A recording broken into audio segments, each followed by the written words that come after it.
back to another episode of the Beyond the Table podcast with Roberta. I am your host, Roberta. Thank you for returning to the table with me. So let's get into this conversation. Today's conversation is a win-win. It is a win-win. We all like to be winners. But I want to ask the question, why is it sometimes, not most time, not all times, sometimes co-parents feel that they are losing their child if their child chooses the other parent?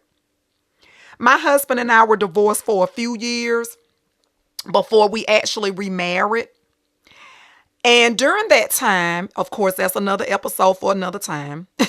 But during that separation and the divorce, our son never felt his absence.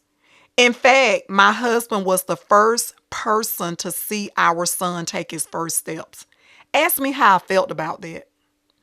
I was so grateful that my husband could be a part of his child's life and witness something so special that they will still have that memory to today.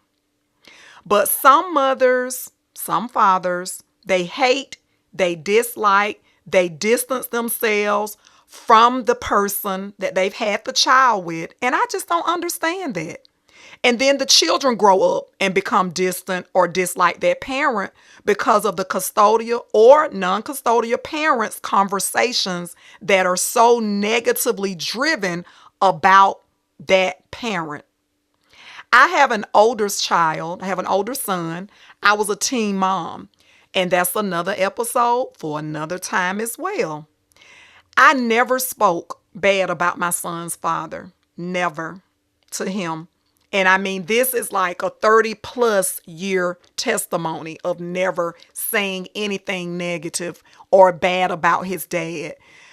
Because if I had planted those seeds, I know that my son and his dad would not be developing their own relationship today. When children have both parents who are emotionally stable and emotionally available, it is a win-win. That is a winning season. That is a winning life. That is winning people, winning relationship. Because when you show up for your children as a team, nobody's going to lose, especially the child.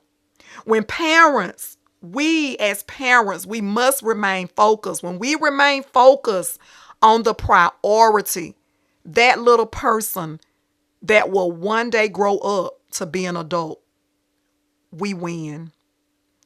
We invite people in our village, people a part of the community, to help us to rear our children. But we cannot exclude the parent. Even though we feel sometimes we got to have a substitute, we get, remarried, we get into new relationship. That person can never erase that child's mother or father. When everyone plays their part, their assigned part, we win. We win for our children, and we will see it in every aspect of their lives. So I want to ask a question. What will your child remember the most about you as a parent? We have to think about that because they're not going to be children forever. And we have to remember their foundation matters. What we are building with their foundation matters. But even more, who we are building matters.